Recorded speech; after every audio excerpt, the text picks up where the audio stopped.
in Europe, then straight to France. He's joining the Allied advance. Through the sun and the devil's wood, all the battles that he withstood. Born a soldier, enjoy the war. He always kept coming for more. Never die, shot through the eye. Never surrender, however they try. How they try, shot through the eye. He'll never die. At the edge of madness, in a time of sadness, when a mortal soldier finds his home, thrown under fire, of a church and wire, no fear of death is unshakable. In the battles when he was shot, kept on fighting and never stopped. In a Roscambre, Passchendaele, ignoring his wounds, he prevailed. Save the day, he'll never stray, facing the foes that are coming his way. Come his way, he'll never stray, saving the day. At the edge of madness, in a time of sadness, when a mortal soldier finds his home, thrown under fire, of a church and wire, fought for the war is unbreakable. At the edge of madness, he will show no sadness, never broken, he'll be back for more. Thrown under fire, of a church and wire, no fear of death is unshakable.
Adrien Carton de Viard, the soldier who would not die.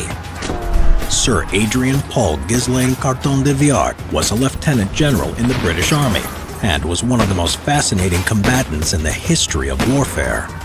He was the type of officer who always led from the front and would lead the charge by calling on his men to follow him. Such a fighting spirit resulted in him getting wounded 11 times, of which 7 of these were quite severe. During his 34 years of military service and participation in 6 different conflicts, he lost his left eye and left hand and earned himself the title of the most battle-scarred soldier in history. Adrien Carton de Viard was the type of man who was born to serve in the armed forces. "Frankly, I had enjoyed the war," he had said on one occasion. During his teenage years, he was craving adventure and excitement, so in 1899, when he was 19 years old, he tried to join the British Army to fight in the Second Boer War. The Army wouldn't accept him because of his age, so he enlisted under the alias of Trooper Carton, claiming he was 25 years old. Fighting in a war was a dream come true for Adrien. He said that if the British Army hadn't taken him, he would have joined the Boers instead. It was in this war that he received his first wounds to the stomach and groin. The Army was reluctant to let him continue to fight and sent him home to the UK. De Viard's family were furious with him for leaving his studies at Oxford and risking his life in such a dangerous adventure. Yet, confronted with his son's determination to build himself a military career, Adrien's father allowed him to remain in the army. De Viard's first commission was in the 2nd Imperial Light Horse. In 1901, he was appointed as a 2nd lieutenant in the 4th Dragoons Guard. Right up until the First World War, Adrien Carton de Viard served in South Africa and India. Since he was Belgian by birth, in 1907 he decided to become a British subject by taking an oath to King Edward VII. In 1914, de Viard was sent to British Somaliland to help fight the local dervish movement, who were led by their religious and military leader, Sayyid Muhammad Abdullah Hassan, nicknamed the Mad Mullah by the British. They had risen up against the British authorities in the colony en masse. When he arrived there, he was assigned to the Somaliland Camel Corps. This is where he suffered his first severe injury. During the attack on the fort at Shimberberis, de Viard was shot in the arm and the face. The latter injury cost him the loss of his left eye and a piece of his left ear. For his bravery during this action, he received the Distinguished Service Order. Losing an eye, however, didn't discourage him.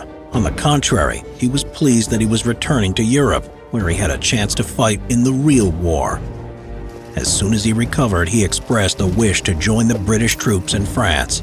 He threw away the glass eye he had been supplied with and started using a black eye patch, a feature that would become his trademark.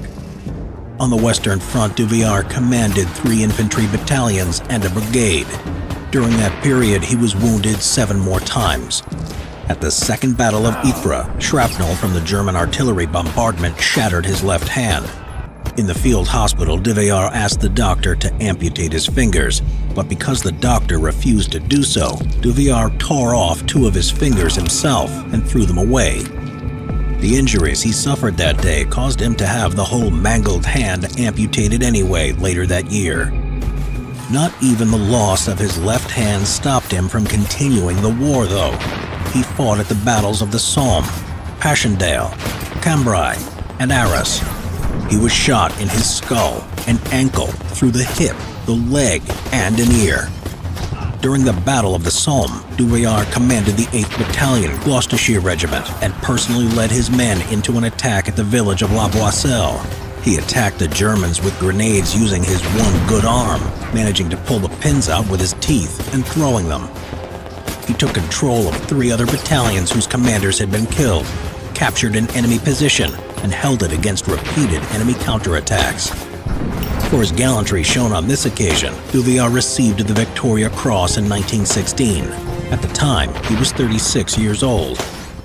He never spoke about the award as being his own. Instead, he credited it to all the men of the 8th Gloucesters.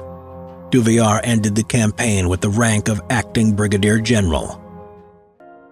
The life of this extraordinary soldier and adventurer ended in 1963. At the time of his death, Adrien Paul Ghislain Carton de Villar was 83. In his lifetime, he had faced death on many occasions, but he never shied away from danger. He was a true example of a ferocious soldier and a great leader of men.